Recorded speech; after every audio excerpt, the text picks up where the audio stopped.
joining. If you have got any questions, please do use the chat function and add in a comment or a question. And once Tess has talked about the support, I can read those out, and we can discuss in more detail. So I will stop sharing and I will pass over to you, Tess. Great, thanks, Helen. So hi everyone, as Helen said, my name's Tess and I'm from the Centre for Sustainable Energy. So I'm just going to speak a little bit about CSE and then a little bit about our support offer. So CSE are based in Bristol. We're an energy charity, and principally we campaign and work on fuel poverty. So we have an advice team who are on the phones every day supporting people with their energy bills and giving them energy advice. We also have a research team who work with local authorities and advise on how we can make our energy system fairer and greener.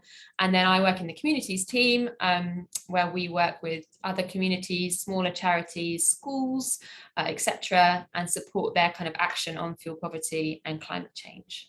So that's kind of CSE in a nutshell. And then I'm just going to give some examples of some support that we've been giving to big local communities so far, just to give you a bit of a flavour of what's on offer and what's available.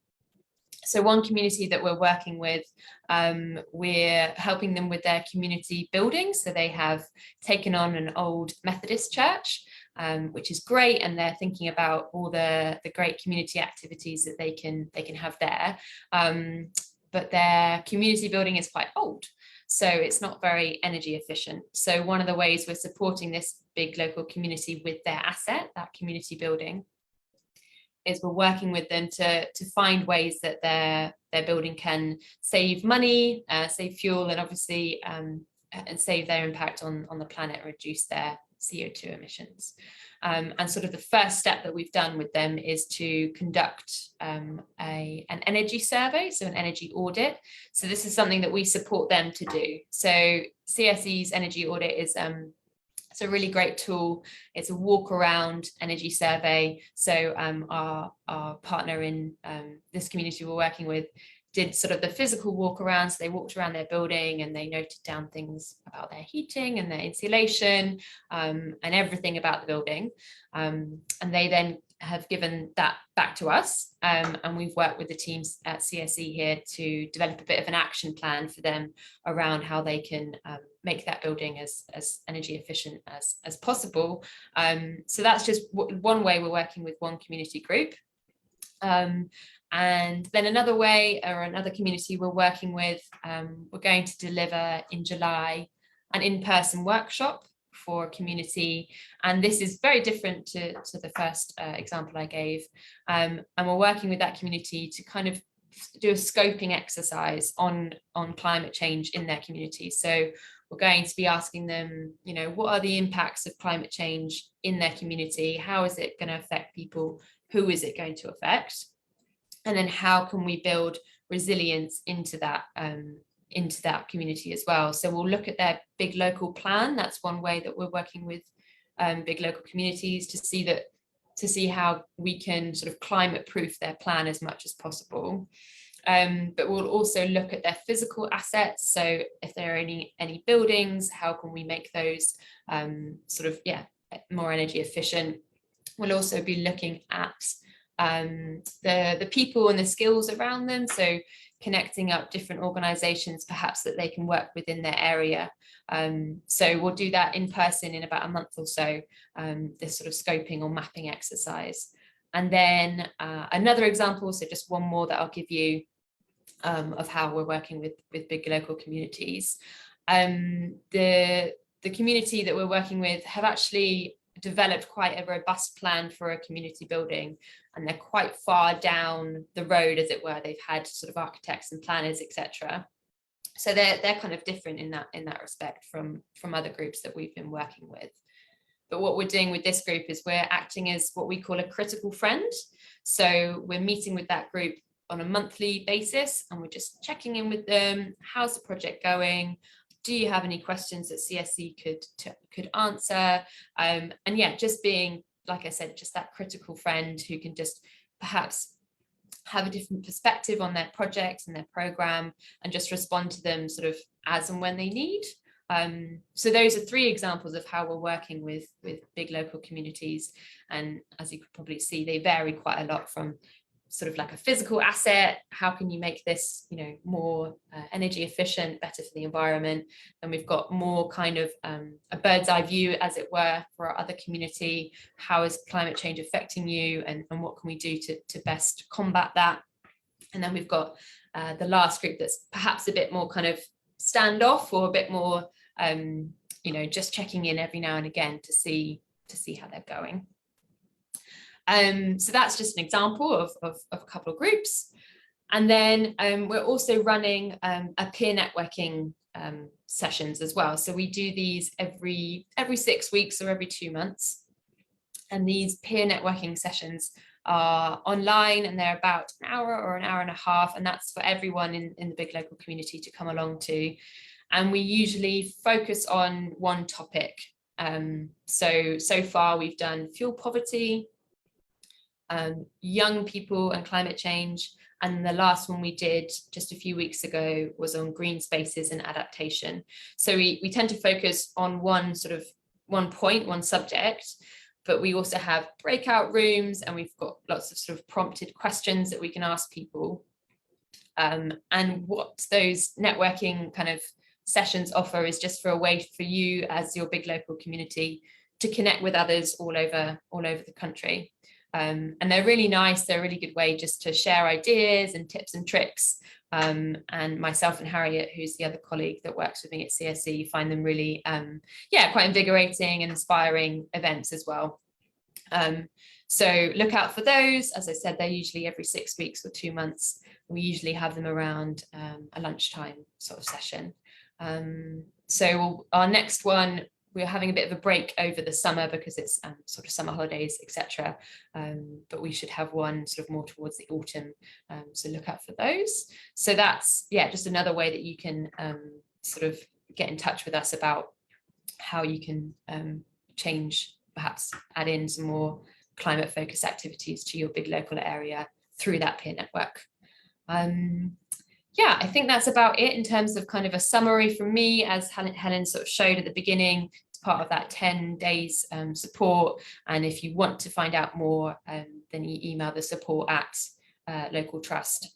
And what happens from there is would ask you to fill out an expression of interest form. So just detailing a little bit more about your climate activities, or whether or not you have any or not, that's absolutely fine. We're really happy to work with the communities kind of like where they're at, basically. And then from that expression of interest, we'll then have like a follow-up call online and just sort of bottom out all of your kind of activities so far and just find out what's going to work for you best. And that's what we've done with the communities that I gave examples of at the beginning. We just had a bit of a brainstorm, you know, how can we help? How can we work best together?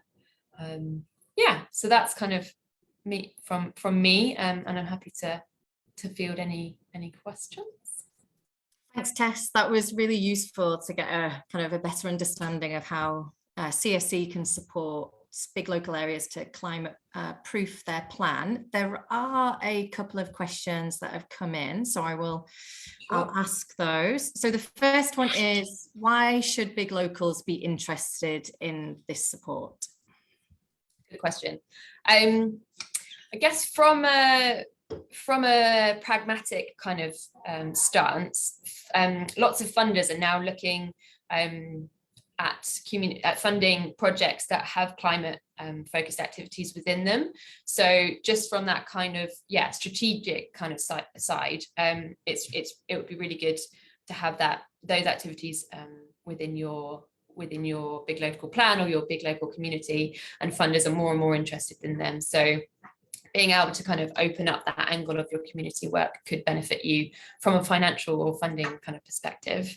And secondly, big locals should be interested because there are lots of co-benefits to come from climate action. So although you might, so let's take an example like green spaces, perhaps you're creating a wildflower garden in your local community. So that in and of itself benefits the environment for lots of reasons, and we know that. But there's kind of flow down benefits from that are also things like, green spaces can help reduce pollution. If you're creating more of a space, then that will help the community come together. That reduces isolation. There's lots and lots of mental health benefits from green spaces as well. So just to kind of reiterate that it's not just the environment in and of itself, there's kind of a ripple effect around that. Another example would be, if we have better public transport, we can reduce our carbon emissions, but better public transport will also mean that that communities can get to their local services and shops, and that supports local businesses. So I guess one of the really sort of important points is that it's not just that kind of nitty-gritty, how can I reduce my carbon footprint? There's so many other benefits that can come from having climate focused activities. Thanks, Tess. That was a really great answer. I think there's another question. Do big local areas get a say in which topics are covered at the events, so in the peer learning? Sure. Yeah, I should have said that. We're really happy to be responsive. So if you would like us to detail something in specifically, please do either get in touch or pop it on Workplace. We're really happy to respond to the need of big local communities. We can, if you did come to a previous peer network and you really liked an aspect of it and you want to go deeper, we can certainly work with that. Have you got, do you know what the next topic is for the next event network that's going to be happening in the autumn? We don't. So we're really happy to have ideas from people. I mean, sometimes it's good to do it sort of like seasonally. We did our fuel poverty one in February when it's cold and it's more topical. Sometimes that impacts it, but please feel free to get in touch about that. We'll also be at Connects in September as well. So hope to see some of you there. Thanks, Tess. I've got another question. Can you recommend some simple climate action activities that will help partnership members get more of the members and residents interested in the support? And so this is kind of one of CSE's primary community tools, really, and that's our energy audit. So I spoke about that at the beginning. So our energy audit is like a step-by-step instruction about how you can reduce your energy bills in your community building. So that's a really nice one to kind of get people involved. As I said before, it's like a walk around survey, so it's quite nice to do as a group or at least a couple of you. That tool is available on CSE's website. I can post the link to it here. It's like a PDF. It's literally step by step. These aren't my words, but someone said it's a really idiot-proof form, so you don't need to know anything about insulation or heating or any of those kind of things. So it's a really nice way to start. Like a really good starting point is to do an energy audit. Other activities include you could potentially run a slow cooker workshop. So slow cookers, as you probably know, are really energy efficient.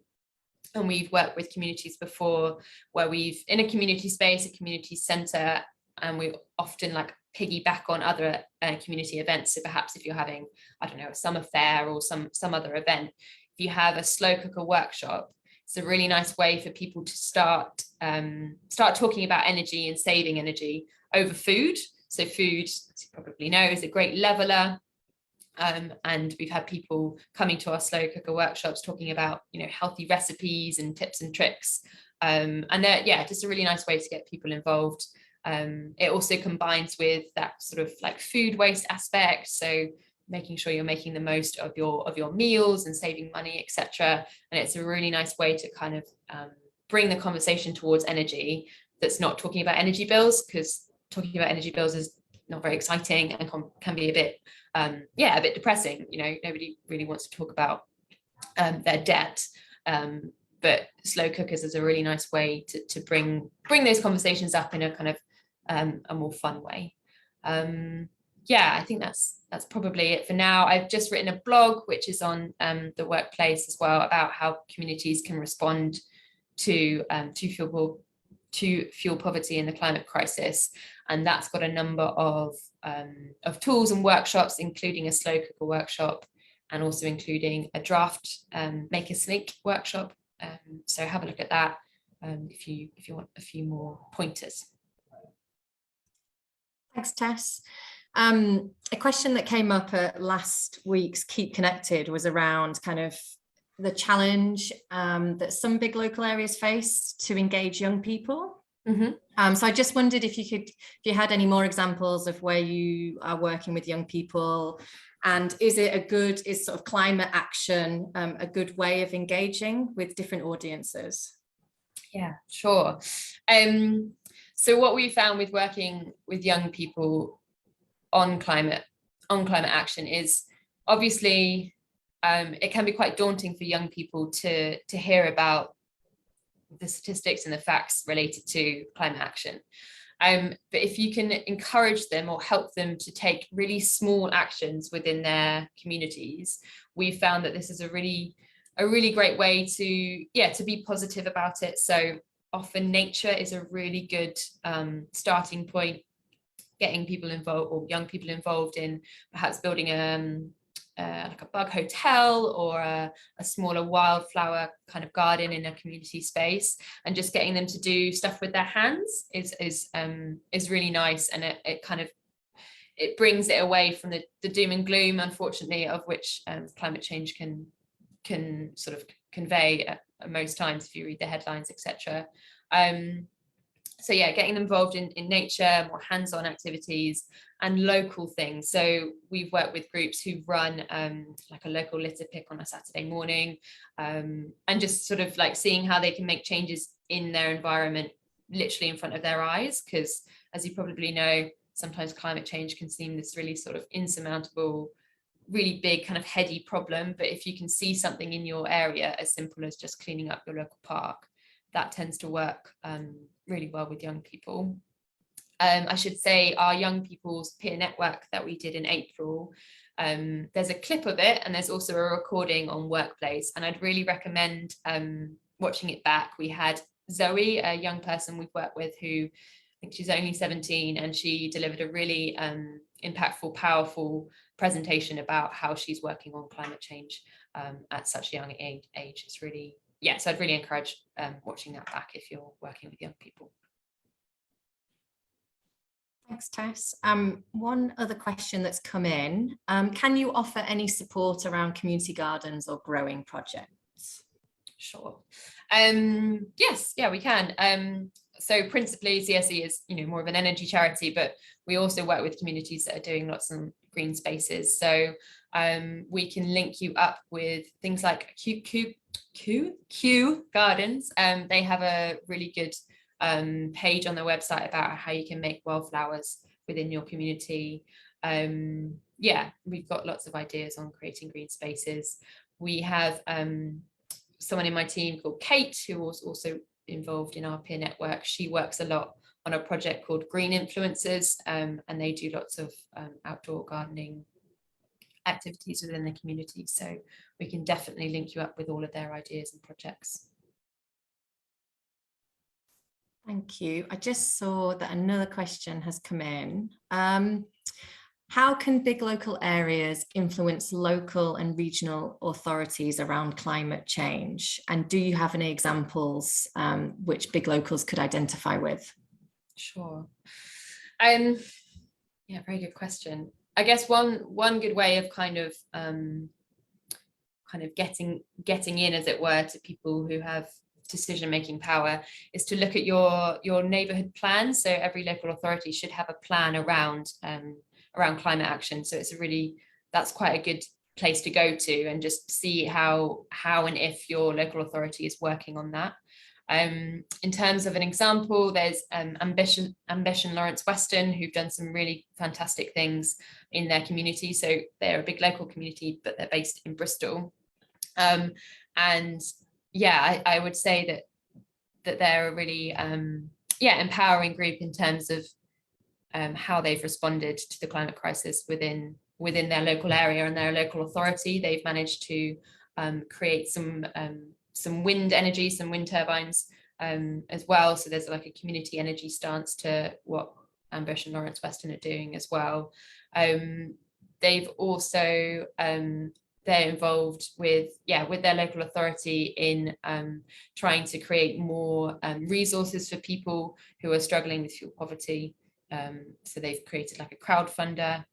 So I guess one of the really good ways of kind of implementing change and trying to get the people with decision making powers to listen is to be an example yourself. Although it can seem quite daunting, just being able to show local authorities what you're doing in your community centre, in your school, actually mirrors up to the level of, of that decision making process. So trying to just be that really good example on a smaller scale can actually have a really big impact within local authorities, councils, etc. And just adding to that, I don't know if you wanted to mention what we're doing on Thursday in Sale West, just as another example as well. Yeah, sure.